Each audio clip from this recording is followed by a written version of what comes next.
Good morning, everyone. Welcome back.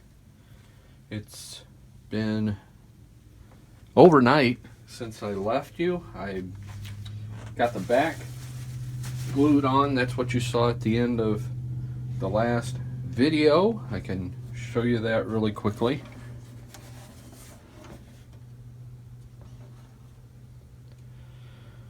There's the back glued on, and it looks good. It's really solid.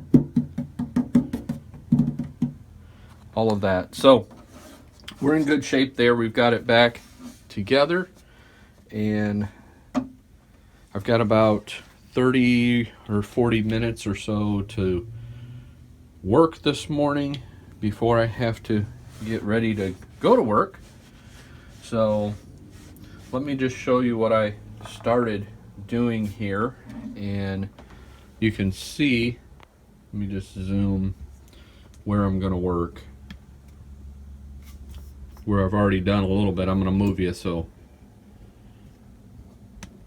there we go. And I'll just kind of show you here. You can see the binding is really bad, and a lot of it missing, and it's brittle. I mean, super brittle. Let me just bring some of the pieces that I've already chipped out, and you can see that's how it's coming out, and it's just super brittle. So it's all got to go and get replaced. And what I'm using, I've got this rounded tipped, I think I showed you that in the last video as well, where I was cleaning up those braces, the rounded tip chisel. And what I'm doing is going in here where the binding is, it's already separated from the guitar, and it's taking very little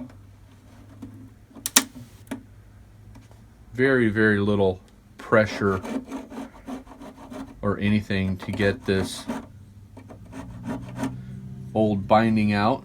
I'm not worrying too much about getting the binding slot super cleaned out at this point. I'll do that later when I get ready to put the other binding on. Really what I want to do is go around here and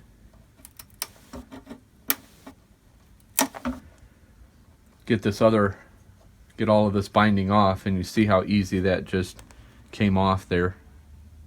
You see that? So that's kind of what I'm doing, just going around and picking at this and working my way around. And you just kind of have to, again, be careful and sometimes creative. I've got a razor blade now, and I'm laying the flat part. See that I use this angled razor blade, this flat part that's not sharp. I'm laying that right in the channel up against,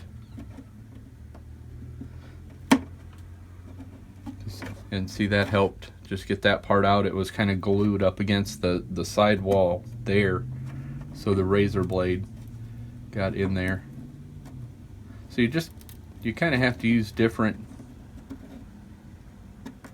tools, and again, be a little bit creative with what you're doing and all of that. And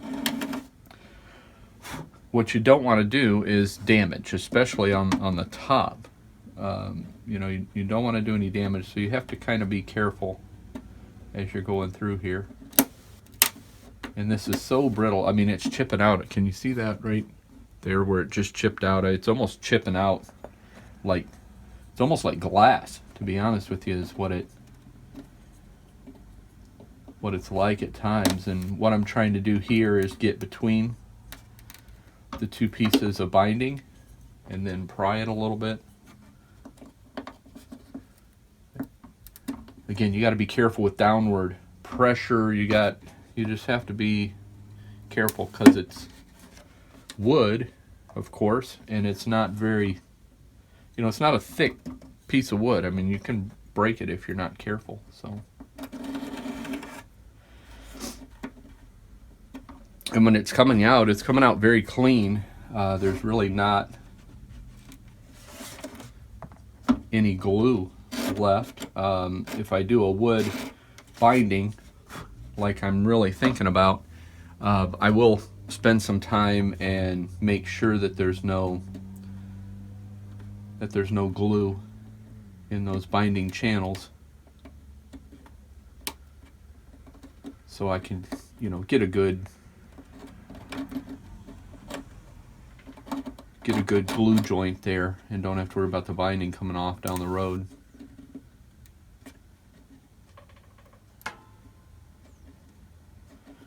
But yeah, this is what I'm going to spend some time doing this morning. I thought I would just bring you along for a little bit of that. I think once I get this binding off here, the next thing I'm going to do is try to clean up this top. And I showed you how dirty, try to clean up the top. And I showed you how dirty and dingy. I'll zoom back out and show you that again. But it's just super dirty and dingy, and I'd like to see how good that will come back. So that may be what I do next, just to do a little bit of cleanup. And you can see here, I went back to the chisel. You do have to be careful. This chisel is sharp, so you got to watch your hands. But you also have to watch that you don't want to get tear out in here either.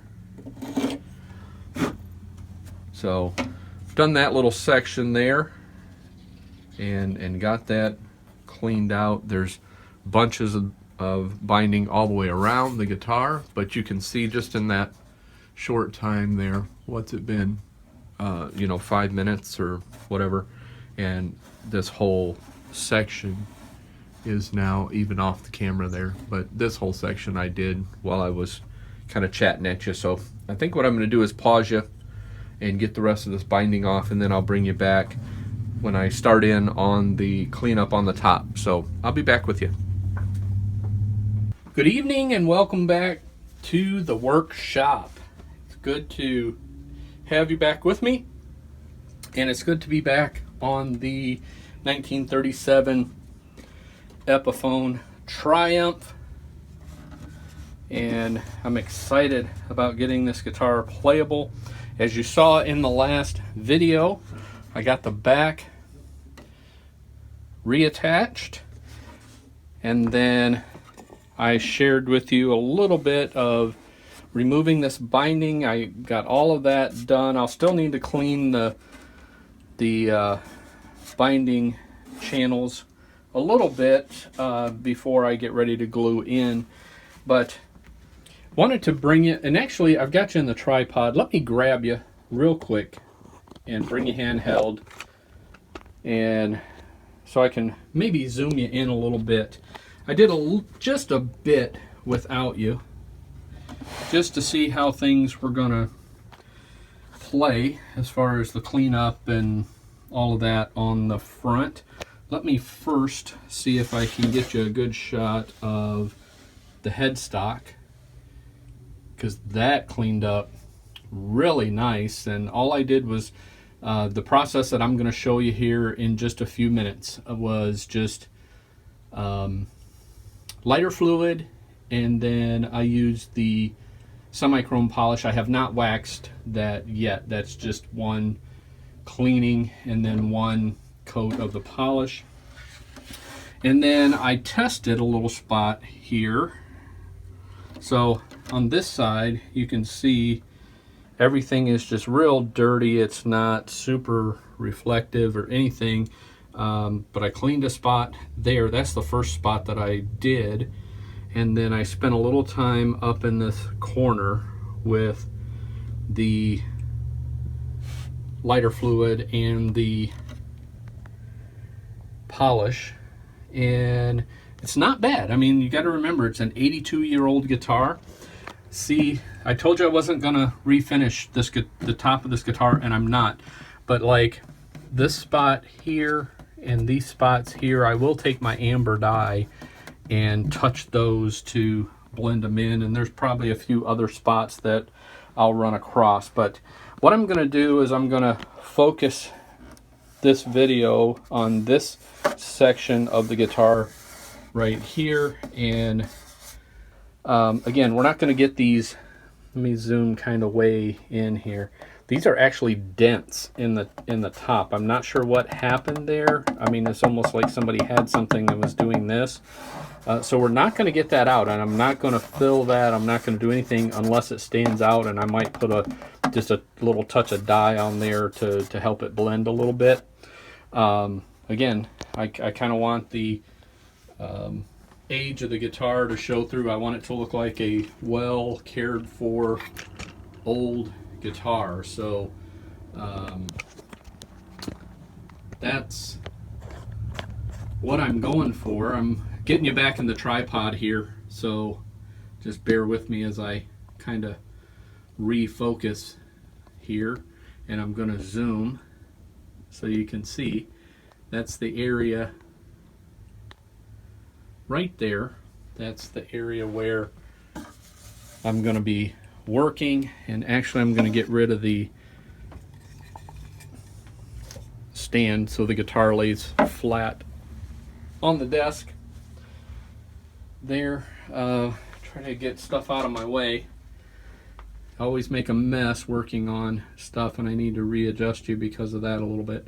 I did order some stuff. I ordered some binding, and again, I did decide I'm going to do curly maple. I think for this inner binding I'm going to do that in wood, but that's going to be a dark brown, and I think that'll tie in with like the fretboard. And if I do end up finding a pick guard, if I do like a tortoise shell or something, and then the headstock, it'll kind of tie it all together. If I do, I'm going to do like a dark brown. It'll be a single piece of wood binding there, and then the curly maple, and we'll just do it in its natural color and put some kind of a finish on it to protect it. So I'm not sure if I'll put some lacquer over that finish, or if I will just do some kind of a Danish oil finish or something. I don't know yet. Still decisions to be made. The other thing that I ordered were tuners. Let me just show you this. This is the original tuner, and everything is loose, of course, because it was just never maintained. But I went with something that looks very similar. It's an open backed, open gear tuners, what I ordered by Wilkinson, and it's got a high gear ratio, which is good for tuning. I was going to try to use these, and I told you I found in the case, I found a post and the gear, but I didn't find the button with the other part of the gear, because there's two parts. There's this gear, and then the button has that gear on the end, and the two work together to turn the post. And I did not find this, and I don't have anything in my guitar hoard that matches this that will work. So I just ordered a new set of tuners, and I'm going to reuse. I was able to get out the nut. So I did a few things without you. It's a bone nut. It's not plastic. It's a bone nut. I'll clean that up and reuse that. I've got something funky in mind that I'm going to do and going to try. I may not like it, and I may not leave it, but I'm going to try it because I have it. So this is the original bridge, and this is, I'm assuming that since this was with it, that's the original rosewood saddle. And remember, the string or the neck angle was bad. It was hitting probably 1/8 of an inch or so down, maybe not quite that much, down. The straight edge was hitting the saddle here, instead of just kind of either resting on the top or having a little bit of clearance. I'd rather have a little bit of clearance so I could raise these feet up just a tad, and that way if it moves over in the future, I could lower it down. So that's what I'm going to shoot for, but there's a lot of height here, so I could cut that down and get that. So that is an option, and this is rosewood, by the way. So that is an option. But I've also got a chunk, whatever you want to call it, a slab of tusk. Can you see that? Focus, camera. Focus. There it is. Tusk. So I've got a slab of that, and it is a sufficient enough slab. It's a little thinner, not much, but it is a little bit thinner this way. But I think what I'm going to do is I'm going to carve this slab to match this, and I'm going to see how that sounds. I put in all of my guitars, I've put tusk saddles in, and I did that drop test. If you go way back, my very first video I ever posted was on my Taylor, and I put a tusk saddle in there, and man, those tusk saddles, I did the drop test on the desk, and man, those things ring. All right, on to what we need to do in this video. I've got lighter fluid, I've got my polish, and I use semi-chrome polish, half inch. It's got a mild abrasive in it. I've got a towel to apply the polish and buff it a little bit, and then there's my paste wax, Johnson paste wax, and that's a furniture paste wax. So if you're looking for it, you'll have to go to the furniture refinishing or furniture finishing, woodworking finishing section of your home improvement store. Lots of people are talking about the Renaissance wax. I have not tried that yet, but maybe I will one of these days. It's quite a bit more expensive, and I've got a whole tub of this. So anyway, and then if we need to, I could try in a little spot if I need to maybe do a little heavier buffing or rubbing. This is more abrasive than the semi-chrome, and I may try that in a couple of spots and see how that works. But let me just kind of walk through this. I've got a clean paper towel here, clean piece of paper towel, and what I'm going to do is I just pour out some of the lighter fluid, and then it's just good old-fashioned elbow grease.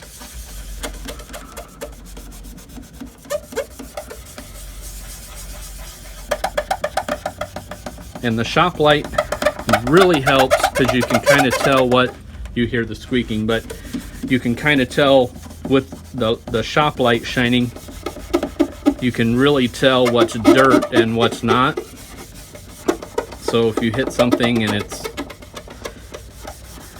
not coming off at all, then you know it's probably a dent or something actually marred the finish a little bit. But let me just show you. Can you see all that's come off? I'm going to do that several times.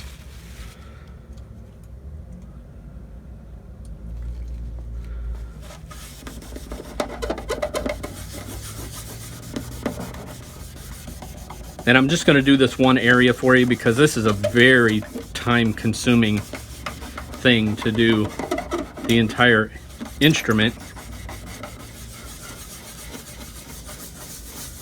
And again, you want to be careful and you don't want to dig in with anything, you know, fingernails or anything like that. And this soft spruce top is, at least I'm pretty sure it's spruce and not cedar or anything like it. It looks like spruce to me when I had it apart.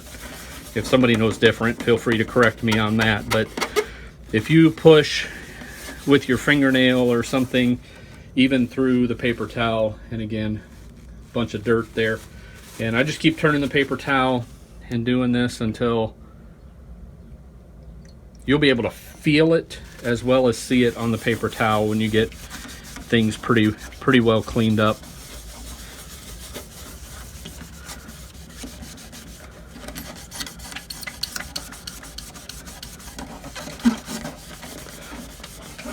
But if you push with your fingernail to try to get something off, even if you're pushing through the paper towel, you'll put a dent in this finish, or a dent in the top, and you won't like yourself very much if you do that. All right, I don't know if you can. I can definitely feel a difference. The whole surface is a lot just slicker. Whereas before, with all the dirt and grime on there, this time I'm going to put on the paper towel. But before, when I first started, it definitely wasn't a slippery surface. It was, you could almost feel the dirt on here. I mean, this guitar is super dirty. So this is going to help a lot.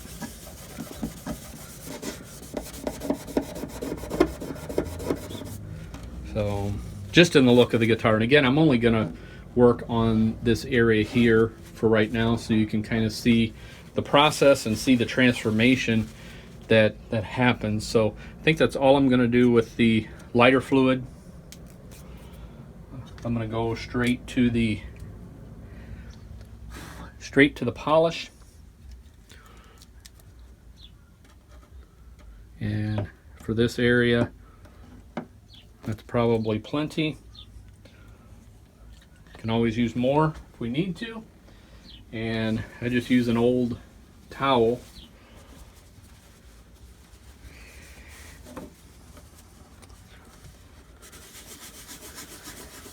And I use a circular motion for this.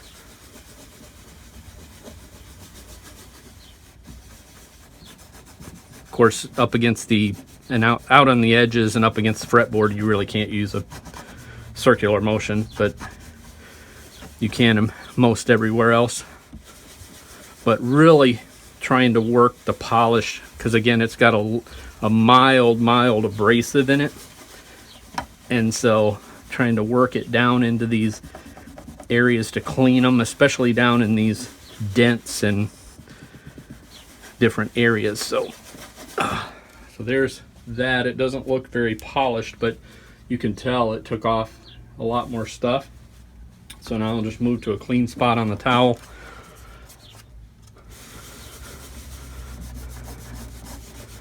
And I hope you see the difference there.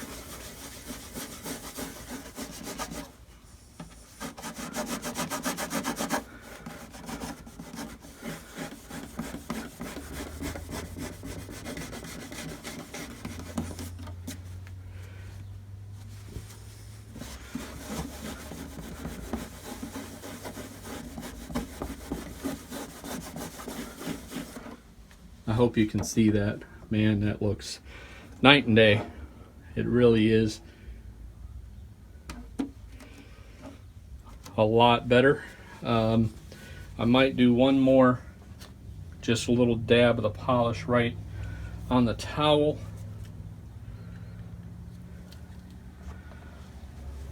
Like so. Go over it one more time.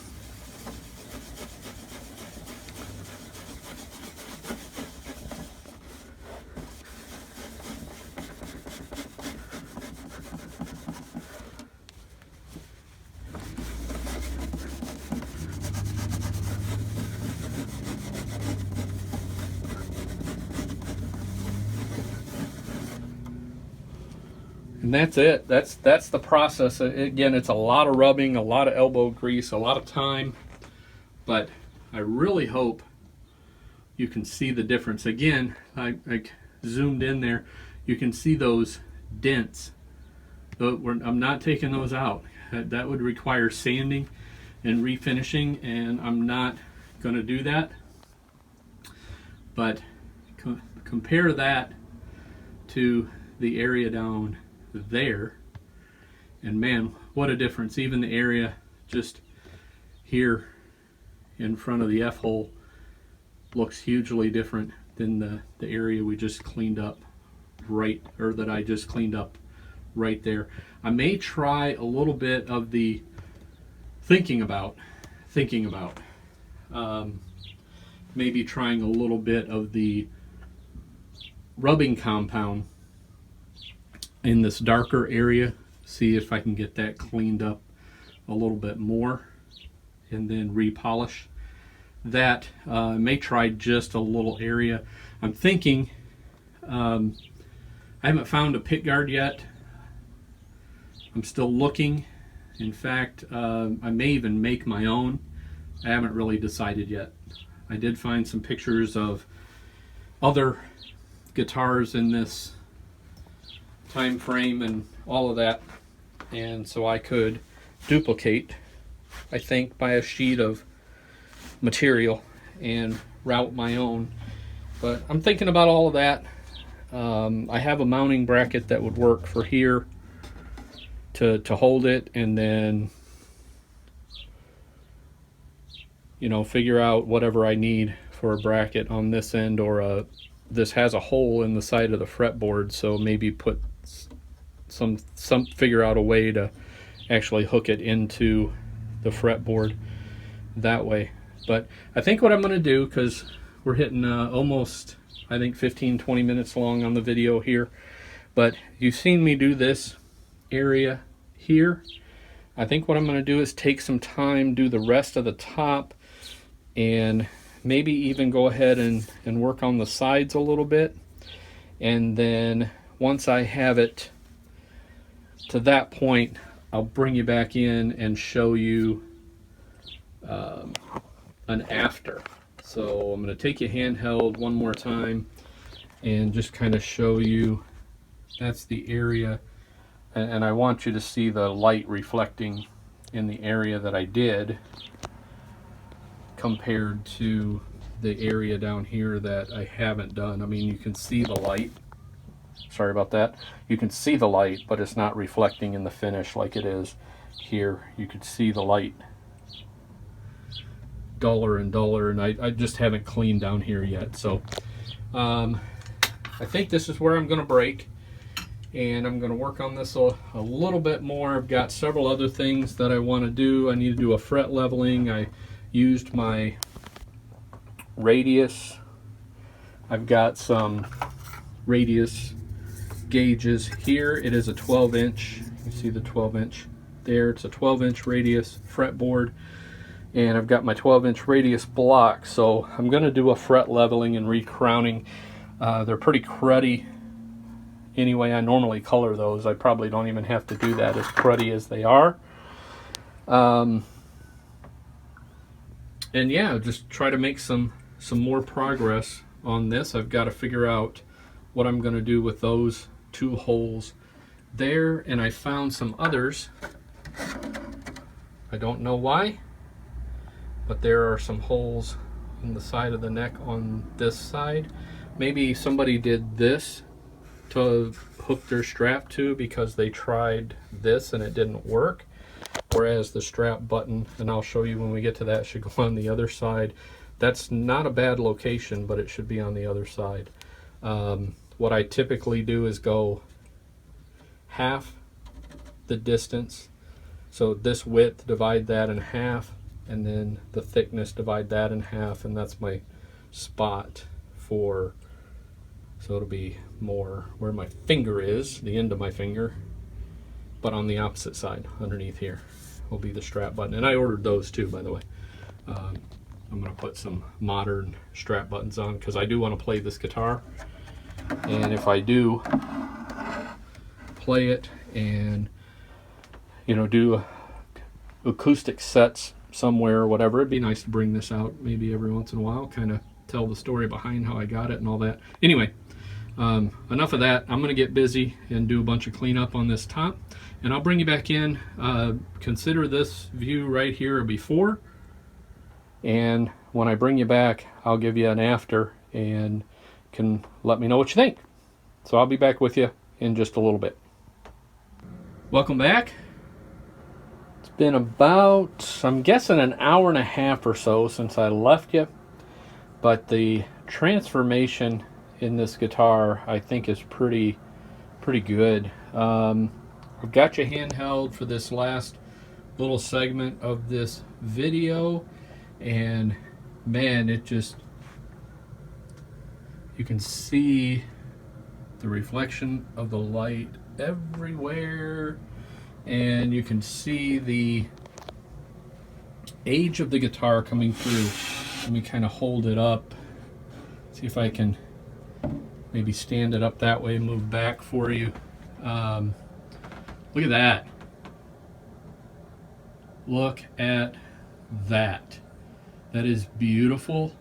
And again, it's got the the dents and dings and scratches, and I'm zooming in so you can see those. I may touch those with some dye. I may just leave them alone. Man, I'm really happy for an 82-year-old guitar. This really came back nice.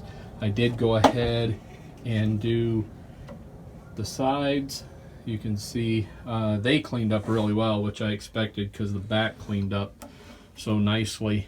I didn't really expect anything different there. I went ahead and cleaned and waxed the neck and the back of the headstock and the side of the headstock and all of that. Again, there's that beautiful curly maple back. The front, I'm telling you, I'm really pleased with how this came out. And I'm just trying to get all different angles and all of that so you can see. There's, I think, 3 coats of wax on the top. Again, it's Johnson. Whoop, turn it around so you can read it. Johnson paste wax. And I did 3 coats on the top. After I did, full disclosure here, after I left you, I tried a little area with the rubbing compound, and that really helped clean the top. So I went over the whole top with the rubbing compound. Then I followed that up with the lighter fluid after I cleaned all the rubbing compound off, then with the polish, and then the wax, the Hapich semi-chrome polish. And I did the whole thing by hand. It took me about an hour and a half to do the whole thing, but I couldn't be happier, honestly, with how it's turning out. I haven't done any cleanup or anything on the fretboard yet. Once I do the cleanup there, that's just going to help things pop even more. But I just wanted to bring you back, close out this part of the, if you want to call it a restoration. It's not exactly going to go back original because I don't have the ability to do that, but it will be back playable, and I'm going to keep it as much of the originality as I can, especially when it comes to the finish and the frets. The frets don't need to be replaced. The fretboard's fine. All of the mother of pearl inlays are fine. Once I put binding around the fretboard, I will have to put some side dots in because those are gone. So again, I'm going to have to do some new stuff to kind of bring it back, but I'm really pleased with where we're going. So thanks for watching. Thanks for following along in these videos. Thumbs up if you like the video, and subscribe to the channel so you don't miss anything. And there's a little bell. If you click that, you can be notified when I post a new video. So make sure you do all that stuff. Invite your friends and all that. Again, as I mentioned in the last video, the channel is growing, but it's growing slowly. And I'd like to see a little more growth in the channel. So invite people to come over and subscribe and hang out with me in the workshop or in the art studio. And I'll see you next time on the channel. Thanks for watching.